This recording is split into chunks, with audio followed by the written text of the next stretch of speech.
Yes, hello students. How are you? Today we start our new chapter, which is a little lengthy. That is Swami and Friends, written by R.K. Narayan.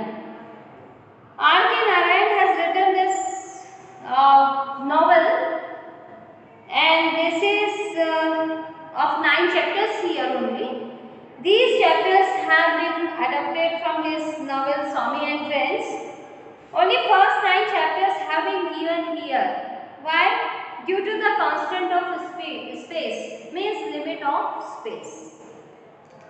First chapter is Monday morning. It was Monday morning. Swami was reluctant to open his eyes. Reluctant means unwilling. So see the first para. He considered Monday especially unpleasant in the calendar. For Swami, it was a very unpleasant day. Why? Because after the delicious freedom of Saturday and Sunday, because they have 2 days holiday, Saturday and Sunday, and as we know, we all enjoy our holidays, and after that when Monday comes, we are not willing to work, we are not willing to be in discipline in work. That was only with Swaminathan. So Swami was not willing to go to school on Mondays, and Monday was very unpleasant day for him. After the delicious freedom of Saturday and Sunday, it was difficult to get into the Monday mood of work and discipline. Monday को अब discipline, फिर उतना ही अनुशासन, school जाओ, school में पूरा discipline, पूरे काम, होमवर्क और सभी काम होते हैं, तो वो बिल्कुल अनविलिंग होता था। अब जैसे ही उसको ऐसे विचार आता है कि अरे अब आज स्कूल है ना, तो उसको वो dismal building, dismal yellow, dismal मतलब अनप्लेजेंट सी येलो बिल्डिंग, उसकी स्कूल की बिल्डिंग का कलर जो था, और वो अनप्लेजेंट लगती थी, उसको बिल्कुल पसंद नहीं आती थी। वो बिल्डिंग उसे याद आते ही वो फिर से कांप जाता है। क्यों? क्योंकि कई बच्चों को स्कूल जाना पसंद ही नहीं होता, घर में रहना पसंद करते हैं, सिक्योरिटी लगती है लोगों को, छोटे छोटे स्पेशली छोटे छोटे बच्चों को, और ये 5th स्टैंडर्ड का बच्चा ज़्यादा बड़ा नहीं था। तो यहाँ इसको सोच के एकदम से कांप जाता है कि आज से फिर स्कूल है, और उसको अपने क्लास टीचर, जिनकी आंखें एकदम गुस्से हुआ करती थी, फायर आइड वेद नायकम जी जिनका नाम था, वेद नायकम, उनकी याद आते ही वो घबरा जाता है। और वो हेड मास्टर जो थे उनके, जो हमेशा अपनी केन लेके, केन मतलब वो बेत की जो एक लकड़ी होती है जिससे बस जो बच्चा दिखा मस्ती करते हुआ पाया गया घूमता हुआ तो पैर में तर्ज से लगा दिया, तो ऐसा वो देखकर घबरा जाता है। ये सब सोचकर अब 8 बजे तक वो, सेकेंड पैरा में देखिए, 8 बजे तक वो डेस्क में, अपने डेस्क पर था, अपने ही रूम में। अब यहाँ पर रूम का मतलब क्या? रूम देखिए सिंगल इन्वर्टेड कॉमा में दिया गया बेटा। रूम का मतलब कि एक कॉर्नर, उसके फादर के ड्रेसिंग रूम में एक कॉर्नर पे एक टेबल रख दिया गया था, और वो टेबल पे उसकी पूरी चीज़ें अव्यवस्थित तरीके से पड़ी हुई होती थी। अब वो उसकी चीज़ें क्या थी? उसमें वो कोट, स्कूल में जो कोट पहना जाता था वो, उसकी cap, slate, ink bottle, books, वो सब कंफ्यूज हीप में, मतलब बेतरतीब तरीके से वो टेबल पे पड़ी रहती थी। वो स्टूल पर बैठता है, अपनी आंखें बंद करते हुए ध्यान करने की कोशिश करता है कि उसको स्कूल में क्या होमवर्क मिला था। अब यहाँ वो याद करता है तो उसको ध्यान आता है कि मैथ्स में 5 पजल्स सॉल्व करने थे, प्रॉफिट और लॉस के चैप्टर हुआ करता है, बच्चों को प्रॉफिट लॉस के सम्स बनाने रहते, वो सम सॉल्व करना था। उसके बाद उसको इंग्लिश का याद आता है, इंग्लिश में उसको एक लेसन का एक कॉपी करना था, एक पेज भर, और डिक्शनरी से मीनिंग निकाल कर, डिफिकल्ट वर्ड्स के मीनिंग निकाल कर उसको लिखना था। अब उसके बाद फिर ज्योग्राफी का भी काम था, उसके पास ज्योग्राफी का भी होमवर्क था। ये सब होमवर्क अब वो बैठ के कब रिकॉल कर रहा है? मंडे की सुबह 8 बजे। वो 2 दिन सैटरडे संडे उसने बहुत मस्ती करी, उसने कोई होमवर्क नहीं किया। जनरली हम भी बच्चे थे तो हमारे साथ भी ऐसे ही होता था ना, जब होमवर्क बात आती थी, बस्ता में कि छुट्टियाँ मिली है, कुछ होमवर्क नहीं करना है, मोस्टली ऐसा ही होता है ना। और उसके बाद कब याद आता है? जिस दिन स्कूल खुलना है, फिर से हम लोग को स्कूल जाना है, उस समय याद आता है कि अरे भाई इतना सारा होमवर्क पड़ा, टाइम इतना कम है। फिर वो हड़बड़ी में जैसे तैसे, जो अनविलिंग होते हैं पढ़ने के, उनके साथ ऐसे ही होता है ही है। बच्चे तो ज़्यादातर ऐसे ही करते हैं, अनविलिंग रहते हैं होमवर्क करने। उनको बिठा के पढ़ाना पड़ता है कि बच्चे पेरेंट्स को लगे रहना पड़ता है, क्योंकि बचपना ही होता है, इतना कुछ सीवियरिटी सिंसियरिटी होती नहीं है यहाँ। अब उसके पास केवल 2 घंटे थे इस काम के लिए, पूरे काम के लिए। उसमें उसको तैयार भी होना है स्कूल के लिए, उस बच्चे को तैयार भी होना है स्वामी को। अब यहाँ सीन चेंज होता है, स्कूल का सीन होता है। तो fire eater Vedanayagam was presiding over the class with his back at the long window. अब यहाँ पर वो देख रहे हैं, हम देख पाते हैं कि वहाँ वेदनाइगम जी क्लास ले रहे हैं। क्लास में कुछ उनका बैक है, लॉन्ग विंडो की तरफ उनकी पीठ दिखाई दे रही है।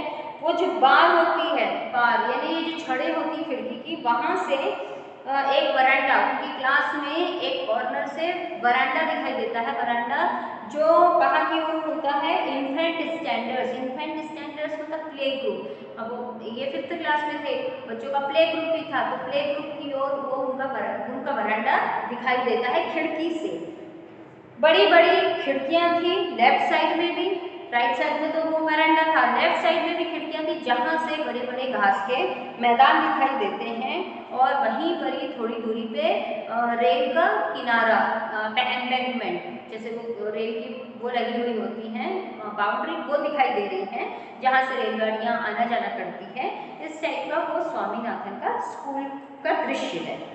अब स्वामीनाथन क्लास में जो एग्जिस्टेंस है, स्वामीनाथन का जो रहना है, वो केवल इसलिए पॉसिबल था, क्यों? क्लास में बैठ रहे हैं, कई बच्चों को तो क्लास में भी मन नहीं लगता है, लेकिन क्लास में वो सिर्फ इस वजह से भी बैठा रह पाता था कि वहाँ से वो खिड़की से छोटे छोटे इन्फेंट स्टैंडर्ड के प्ले ग्रुप के बच्चे, जो टॉडलर्स थे, उनको बस देखा करता था।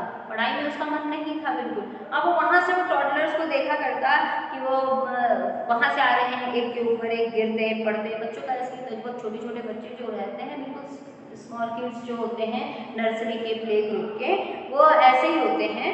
अब वहाँ से वो देख सकता था कि एक साइड से वो बच्चों का नज़ारा दिखता था उसको कि बच्चे आ रहे हैं, घूम कर रहे हैं, एक के ऊपर गिर रहे हैं, गिरते पड़ते चल रहे हैं। और एक साइड से जहाँ से उसको ग्राउंड मैदान दिखाई देता था, वहाँ से वो एम्बैंकमेंट के साइड, रेलवे एम्बैंकमेंट के साइड रेलगाड़ी जो 12:30 बजे मेल आती है, मेल एक सुपरफास्ट, वहाँ से वो दिखाई देती थी। और उसकी आवाज़, रैटलिंग की आवाज़ सरयू नदी के वो पुल से सुनाई देती। जिस गाड़ियाँ चलती हैं, ट्रेन चलती है, तो उसकी जो रैटलिंग आवाज़ आती है वो सुनाई देती। तो एक साइड वो बच्चों की मस्ती का मजा लेता और दूसरे साइड से वो रेलगाड़ियों को देखा करता, और इस तरह से वो क्लासरूम में कम से कम बैठा रह पाता था। अदरवाइज वो पढ़ने का तो बिल्कुल विलिंग बच्चा नहीं था। अब वेदनायकम जी पढ़ा रहे, पहला घंटा बीत गया, आराम से बीत गया। अब दूसरा पीरियड शुरू हुआ उनका, दूसरा लेक्चर शुरू हुआ, जो किस चीज़ का था? अरिथमेटिक का था, अरिथमेटिक मैथ्स का। वेदनायकम जी निकल गए क्लास से और थोड़े मिनट के बाद फिर से वह अरिथमेटिक के टीचर के रूप में आते हैं क्लास में। ये जनरली छोटे बच्चों के साथ होता है कि एक ही टीचर 2 या 3 विषय, या एक ही टीचर, बहुत छोटे बच्चे हैं तो पूरे समय में बच्चों के साथ होते हैं। बचपन में ऐसे ही होता है, छोटे बच्चों की क्लासेस में यही होता है कि कोई एक टीचर 2-3 विषय भी पढ़ाते हैं, 2-3 सब्जेक्ट्स भी पढ़ा रहे हैं। तो वेदनायकम जी पहला पीरियड उन्होंने लिया, दूसरा पीरियड लेने के लिए फिर से आते हैं अरिथमेटिक के टीचर के रोल में, मैथ्स टीचर के रोल में आते हैं। अब वहाँ पर बहुत ही पूरे तरीके से मोनोटोनस वे में उन्होंने कंटिन्यू किया पढ़ाना उनको, बच्चों को कभी कभी बोर भी होता पढ़ना, तो यहाँ पर वो बोरिंग तरीके से मोनोटोनस वे में स्वामीनाथन बहुत बोर हो गया कि he got terribly bored. His teacher's voice was beginning to get on his nerves. Means his teacher's voice was annoying him. उस टीचर की आवाज़ उसको गुस्सा भी दिला रही थी और उसको नींद आने लगी मैथ्स के पीरियड में। जनरली ये होता है, बच्चों को मैथ्स का पीरियड बोर होता है, बचपन में बहुत बोर होता है, कई बच्चों को बोर होता है, यानी समझ में नहीं आता कई बच्चों को। बहुत कम बच्चे होते हैं जिनको मैथ्स का पीरियड अच्छा लगता है, नहीं तो मैथ्स में तो सबकी हालत खराब होती है। यहाँ पर वो स्वामीनाथन के साथ तो ऐसे ही हो रहा था लगभग। The teacher called for home exercises. Next para में टीचर ने बच्चों को बुलाया, होमवर्क दिया था उन्होंने, जैसा हमने देखा कि कुछ 5 सम्स प्रॉफिट एंड लॉस में दिया था उन्होंने। होम एक्सरसाइज किया नहीं बच्चों ने, होमवर्क उसके लिए बुलवाते हैं वन बाय वन। स्वामीनाथन का टर्न आता है। स्वामीनाथन अपनी सीट छोड़ के आता है और प्लेटफॉर्म पे कूद के खड़ा हो जाता है। रेस्ट प्लेटफॉर्म होता है जहाँ टीचर बैठते हैं, उनकी चेयर और डेस्क लगे होते हैं, वहाँ पर खड़ा हो जाता है और अपनी जो नोटबुक है सम्स की वो टीचर के सामने सरका देता है। अब जब वो टीचर सम्स देख रहे थे, भाई इस तरीके से ध्यान से उसे टीचर पढ़ रहे थे, भाई इस बच्चे ने सम्स में क्या किया है प्रॉफिट लॉस के सम में। अब स्वामीनाथन उनको बहुत ध्यान से देख रहा, भाई अब टीचर स्क्रूटिनाइज कर अपने ध्यान रखा हुआ है कॉपी चेक करने में। अब बच्चा बाजू में खड़ा है, वो बिल्कुल ध्यान से बच्चा ऐसा खड़ा है, ध्यान से टीचर को देख रहा है। अब देख रहा है दिमाग में भी कोई विचार आएंगे वो बच्चों के, जो भी खड़ा होगा। स्वामीनाथन भी वहीं खड़े हैं, स्वामी खड़ा है वहाँ पर, उसके दिमाग में क्या विचार आते हैं, बहुत पास से खड़ा था तो उसने देखा कि वो टीचर जो है, टीचर का जो फेस है, इट वॉज दैट कि वो जो आईज है बहुत पास में है।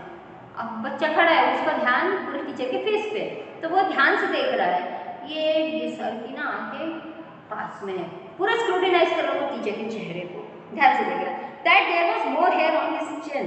अब उनके देखा कि चिन यानी यहाँ पर दाढ़ी पे भी बहुत बाल हैं, हेयर हैं और वो बहुत बुरे दिखाई देते हैं। वो टीचर अच्छे नहीं दिखाई देते, पास से देखा तो अब उसके दिमाग में चल रहा है, ये बच्चे के दिमाग में, स्वामी के दिमाग में चल रहा है, मन में वो ये सोच रहा है। बच्चों की ये हैबिट होती है, बहुत ध्यान से देखते हैं, वॉच करते हैं और अपने दिमाग में कुछ ऐसा कंसेप्शंस लाते हैं, धारणाएं बना देते हैं कि ये टीचर की आंखें ऐसी है, पास में है, ये टीचर के चेहरे दूर से तो नहीं दिखाई देते लेकिन यहाँ पर चिन्ह तो इनके बहुत बाल हैं, दाढ़ी बड़ी हुई है, इस टाइप का विचार उस बच्चे के भी मन में आ रहे थे। सोचते जा रहे, वो खड़े खड़े। His reverie was disturbed. अब रेवरी मतलब वो जो अपनी कल्पनाओं में, अपने ध्यान में जो खोया हुआ था, वो थोड़ी देर के लिए उसकी रेवरी डिस्टर्ब हो गई। क्यों डिस्टर्ब हो गई? उसको ये सॉफ्ट अपने लेफ्ट एल्बो, ये एल्बो होती है, कोहनी होती है, उसके लेफ्ट साइड के एल्बो में उसको दर्द सा हुआ। अब वो दर्द क्यों हुआ? टीचर उसको चिकोटी काट रहे थे, ठीक है, एल्बो में एक हाथ से उसको चिकोटी काट रहे थे और दूसरे हाथ से उसकी जो बुक थी, होमवर्क वाली बुक, नोटबुक जो दिया था, उसमें ऐसे ऐसे क्रॉस लगा रहे थे। अब ये क्रॉस क्यों? क्योंकि उसने जितने सम किया वो पूरे गलत थे और उसको ऐसे चिकोटी काटते जा रहे थे गुस्से में। उन्होंने उसकी कॉपी में बिल्कुल वेरी बैड लिख दिया और वो नोटबुक उठा के स्वामीनाथन के मुंह पे फेंक दी और उसको वापस सीट पे जाने के लिए कह दिया। क्यों? क्योंकि स्वामीनाथन ने होमवर्क जैसे तैसे किया। हमने देखा लास्ट के 2 आवर्स में उसने जो होमवर्क किया, क्या किया होगा, विलिंगनेस तो वैसे ही नहीं था वो कुछ करने के, अब वो पूरे गलत किया। टीचर को आ गया गुस्सा, वो जो भी सर थे विवेक नायकर जी, उनको आ गया गुस्सा, उन्होंने ऐसे उसके एल्बो में से चिकोटी काटी और उसके पूरे क्रॉस किए, कॉपी उस पर फेंक दी। अब उसके बाद नेक्स्ट पीरियड आया, किस चीज़ का? हिस्ट्री का। नेक्स्ट पीरियड था हिस्ट्री का। अब बॉयज़ जो हैं ये हिस्ट्री पीरियड की ओर बहुत उत्सुकता से वेट किया करते थे, हिस्ट्री पीरियड का बहुत उत्सुकता से वेट करते थे। कारण था इसका, वैसे जनरली हिस्ट्री जो है बोर होती है ना, ऐसा माना जाता है कि हिस्ट्री अरे बहुत बुरी, लेकिन यहाँ ऐसा नहीं था। यहाँ इन बच्चों को हिस्ट्री का पीरियड बहुत अच्छा लगता था, वो वेट करते थे कि कब हिस्ट्री का पीरियड आए। बेटा ये चीज़ तो है कि यदि कोई सब्जेक्ट को इंटरेस्टिंग बना दिया जाए तो वो सब्जेक्ट को पढ़ने के लिए हमें उत्सुकता होती है, वैसे कुछ यहाँ पर था। It was taken by D Pillai, नाम हिस्ट्री टीचर का डी पिल्ले, जिन्होंने अपने स्कूल में नाम बना के रखा था। He had earned a good name in school for his good humour and kindness, बहुत ही काइंड थे वो और हंसाते रहते थे। Good humour, sense of humour बहुत अच्छा था उनका, हंसमुख थे और काइंड भी थे। He was reputed to have never frowned or shouted at the boys at any time. उनके बारे में ऐसा था कि उन्होंने कभी किसी बच्चे को न तो बाहें चढ़ा के देखा, न किसी बच्चे को उन्होंने स्कोल्ड किया, कभी नहीं किया। अब वो ऐसी बात है, यदि कोई डांटेगा नहीं, मारेगा नहीं, तो बच्चे तो उनको पसंद करेंगे ही करेंगे, तो यहाँ पर उनको पसंद किया जाता था। His method of teaching history conformed to no canon of education. History को वो इस तरीके से पढ़ाते थे कि वो जो रूल्स के अकॉर्डिंग हिस्ट्री पढ़ाई जानी चाहिए उसके तो अकॉर्डिंग बिल्कुल नहीं होता था, उसको कंफर्म करते हुए नहीं पढ़ाते थे, उसके अनुरूप नहीं पढ़ाते थे। He told the boys with a wealth of detail the private histories of Vasco da Gama, Clive, Hastings and others. उनके पढ़ाने का तरीका ऐसा था कि वो डिटेल में हर चीज़ बच्चों को, वास्को डी गामा को, क्लाइव को, जो भी कैरेक्टर्स हैं उनके बारे में पहले ही बता दिया करते थे। और हिस्ट्री की जो फाइट्स, युद्ध होते हैं, जनरली वॉर्स होते हैं हिस्ट्री में, युद्ध के बारे में होता है, तो उसको इस तरीके से वो डिस्क्राइब करते थे कि बच्चों के सामने पूरा इमेजिन हो जाता था। वो पूरा वॉर लैंड जो है ना, वो क्या हो जाता था, यहाँ तक कि वो जो उनके बताने का तरीका ऐसा था कि मारे हुए लोगों की कराह तक उनको बच्चों को कान में आती थी। मतलब उनके बताने का तरीका ऐसा था कि बच्चे पूरा इमेजिन अच्छे से कर पाते थे। और यदि इमेजिनेशन अच्छा होगा तो ऑब्वियस सी बात है कि वो चीज़ क्लियर होगी। ऐसा ही इनके साथ होता था, इसीलिए वो बच्चे अपने हिस्ट्री टीचर का वेट किया करते थे, क्योंकि उनके पढ़ाने का तरीका ही बहुत अच्छा था। मोनोटोनस टाइप नहीं था, वाउ तरीके का नहीं था, जो रूल्स है उससे अकॉर्डिंग नहीं पढ़ाते थे, वो इंटरेस्टिंग वे में बना के हिस्ट्री को बच्चों को पढ़ाया करते थे। He was the despair of the headmaster whenever the latter stole along the corridor with noiseless steps on his round of inspection. बस स्वामीनाथन को ये प्रॉब्लम थी कि जब वो हेडमास्टर आता था, हेडमास्टर जी आते थे और वहाँ इंस्पेक्शन के लिए, बस उसको उनसे बड़ा डर लगता था, घबराहट होती थी। अब यहाँ पर स्कूल उस दिन का ओवर हुआ। अगले दिन नेक्स्ट डे स्वामी थोड़ा जल्दी पहुँच गए स्कूल। ये पहला हाफ था जो बिफोर द बेल, वो आधा घंटा पहले आ चुका था। अब अक्सर ऐसा होता था जब भी वो आधा घंटा पहले आता तो वह कहीं स्कूल में खेलते हुए, डिगिंग गेम खेलते हुए बिता देता टैमरिंड ट्री में, लेकिन आज वो थोड़ा अलग सलग बैठा हुआ था। आधा घंटा में स्कूल पहुंच जाए तो हम लोग खेल कूद ही करते हैं, है ना, बातचीत करते हैं, बड़े हो गए हैं तो गपशप मारते, वो बच्चे हैं तो खेलेंगे। तो टैमरिंड है ना, इमली के पेड़ के नीचे खेला करता था, लेकिन आज वो जरा सोच में डूबा हुआ एक साइड बैठा हुआ था। उसको केवल उसकी लाइफ में, यानी स्कूल की लाइफ में केवल 4 लोग बहुत पसंद थे, विश्वासपात्र थे, और वो चारों को बहुत लाइक भी करता था और एडमायर भी करता था। अब वो 4 कौन थे? फर्स्ट वॉज सोमू मॉनिटर, उसके क्लास में मॉनिटर, जो हमेशा बिजी रहता था, अपने काम से काम रखने वाला, और पूरे कॉन्फिडेंस के साथ और शांति के साथ वो अपना काम निपटाया करता था। मॉनिटर का काम ज़्यादा होता है ना, मॉनिटर का रोल ज़्यादा होता है, उसको टीचर्स के भी कुछ ऐसे काम दिए हुए काम, क्लास को संभालना, वो सब करना होता है। और छोटी सी क्लास में मॉनिटर बना हुआ बच्चा था, तो छोटी क्लास में मॉनिटर बनना ही बहुत बड़ी बात होती थी। वो मॉनिटर था जो सोमू, ये स्वामी बहुत उसको पसंद किया करता था। बहुत ही अच्छा लड़का था वो, अपने काम से काम रखने वाला और बहुत शांत तरीके से अपना काम कॉन्फिडेंस से पूरा किया करता था।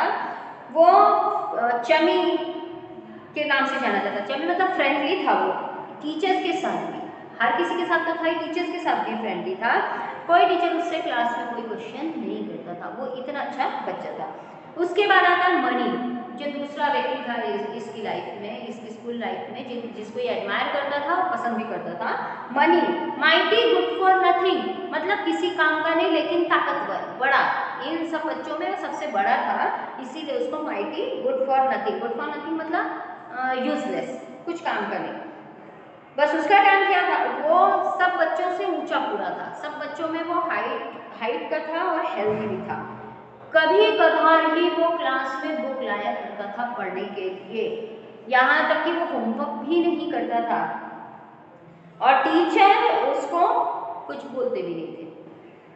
क्यों? क्योंकि मालूम है बोलना है तो भी ये कुछ करना तो है नहीं। वो आते जाते लोगों को धमकाने भर का काम किया करता था, चाहे वो कोई भी हो, बड़े हो छोटे हो। एक एंगल पे ऐसी उसकी कैप पहना हुआ होता था, और एक तमिल नॉवेल उसके पास हमेशा दिखा करती थी, तमिल नॉवेल जो वो स्कूल लेकर आया करता था।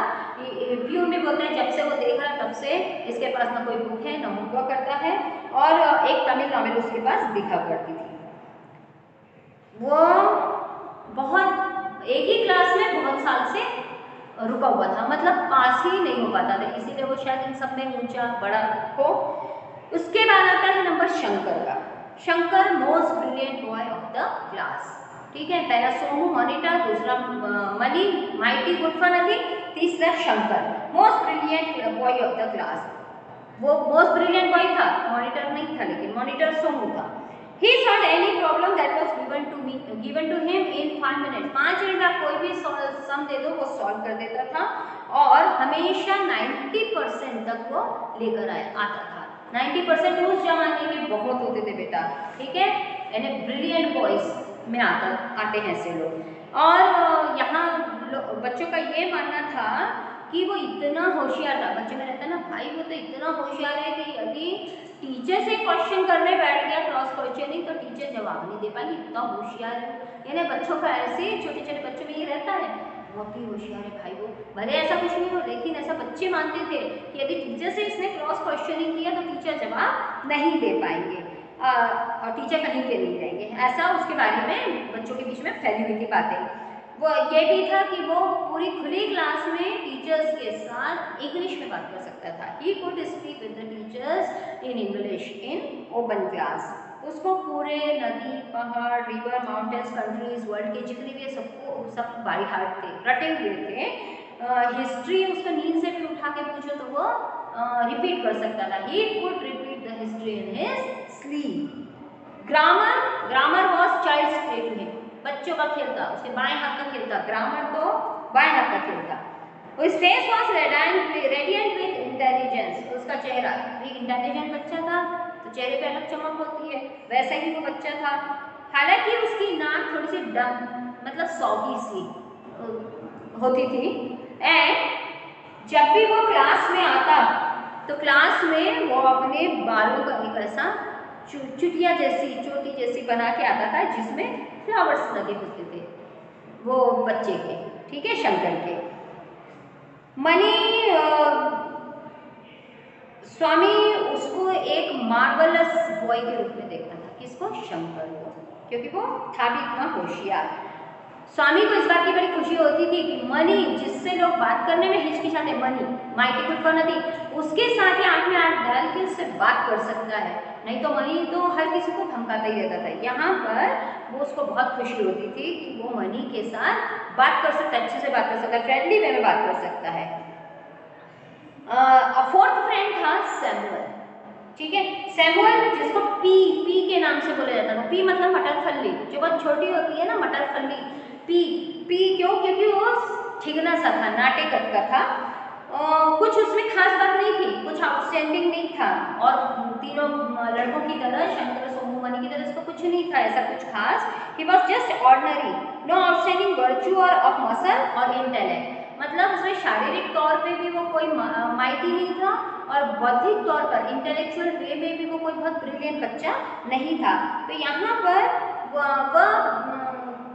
कैसे बॉन्ड था उसका इसके साथ, स्वामी के साथ। स्वामी इसको भी पसंद करता था, क्यों, वो भी अरिथमेटिक में उतना ही बुरा था जितना स्वामी था, ठीक है, वो उतना ही एप्रीहेंसिव मतलब फ्राइटेंड, सहमा हुआ सा, और उतना ही वीक और नर्वस था चीज़ों के बारे में जितना कि स्वामीनाथन था। बिल्कुल स्वामीनाथन के जोड़ीदार था। The bond between them was laughter. उनके बीच का जो बॉन्ड था वो केवल हंसी का था, हंसी मजाक का था। They were able to see together the same absurdities and incongruities in things. Absurdities मतलब कंप्लीटली रूडनेस एंड इनकॉन्ग्रुइटीज मतलब इनअप्रोप्रिएटनेस मतलब क्या कि कोई चीज़ देखा हमने और देख के एकदम हंस दिए, ठीक है, कोई एक बच्चा ऐसा बैठा बैठा पढ़ते पढ़ते ऐसा ऊँघते ऊँघते गिर गया, उसको ही देख के हंसी फूट पड़ी। तो ये दोनों में ये काम था, कोई भी इनकॉन्ग्रुइटीज कहीं देखे, एबनॉर्मलिटी किसी चीज़ में देखे कि बस हंस पड़ते थे। तो इन दोनों के बीच में बॉन्ड जो था वो लाफ्टर का था कि सोमू दपी और स्वामी के बीच में। सोमू न तो पढ़ने में अच्छा था, न दिखने में कोई ऐसा ताकतवर था, लेकिन वो उतना ही डरपोक, उतना ही फ्राइटेंड था, उतना ही कमजोर था जितना कि स्वामी था, ठीक है, पढ़ने में भी, अरिथमेटिक में, सब बात में। लेकिन उनके बीच में एक बॉन्ड जो था वो था लाफ्टर का, हंसी मजाक का। मतलब दोनों बस कुछ दिखा ऐसा अजीब सा तो एक साथ हंस पड़ते थे, बच्चे रहते छोटे छोटे, कुछ भी देखा खत बता के हंस दिए, खुद खुद खुद खुद हंस दिए, ऐसा रहता है। तो वैसे ही यहाँ पर स्वामी और सोमू का वो था, बॉन्ड था। तो इस तरीके से स्वामी के लाइफ में चार लोग जिनको वो अप्रिशिएट करता था और लाइक करता था, ठीक है, वो चार हमने देखे। ये चारों के बारे में बेटा आप लोगों को कैरेक्टर स्केच लिखने आता है, ठीक है। तो वो चार फ्रेंड्स, तो इनके बारे में आपको चाहे 2 मार्क्स के लिए चाहे 5 मार्क्स के लिए आए तो आपको अपने हिसाब से इलेबरेट करना होता है। 2 मार्क्स के लिए आए तो सबके बारे में थोड़ा थोड़ा तो देना ही है, एटलीस्ट 60 वर्ड्स तक, और 5 मार्क्स के इसमें आए तो 150 वर्ड्स तक देना होता है। तो उनके बारे में फिर ज़्यादा इलेबरेट, जितना दिया हुआ है आपके बुक में उतना इलेबरेट आपको करना पड़ता है। तो यहाँ पर ये जो फर्स्ट चैप्टर है मंडे मॉर्निंग में स्वामी किस तरीके से स्कूल में जाने से आनाकानी करता था, अनविलिंग होता था, और किस तरीके से उसके लाइफ में ये स्कूल लाइफ में 4 फ्रेंड्स थे, स्कूल में वो कैसे टाइम बिताया करता था विंडोज़ की तरफ देखते हुए, इधर ट्रेन जा रही है, इधर बच्चे चहलकदमी कर रहे हैं, और किस तरीके से पढ़ने में वीक था, पढ़ने में मन नहीं लगता था, और कौन कौन से फ्रेंड्स थे। तो फर्स्ट चैप्टर में, अब इसके बाद सेकेंड चैप्टर हम नेक्स्ट पीरियड में, नेक्स्ट लेक्चर में स्टार्ट करेंगे। Okay, bye.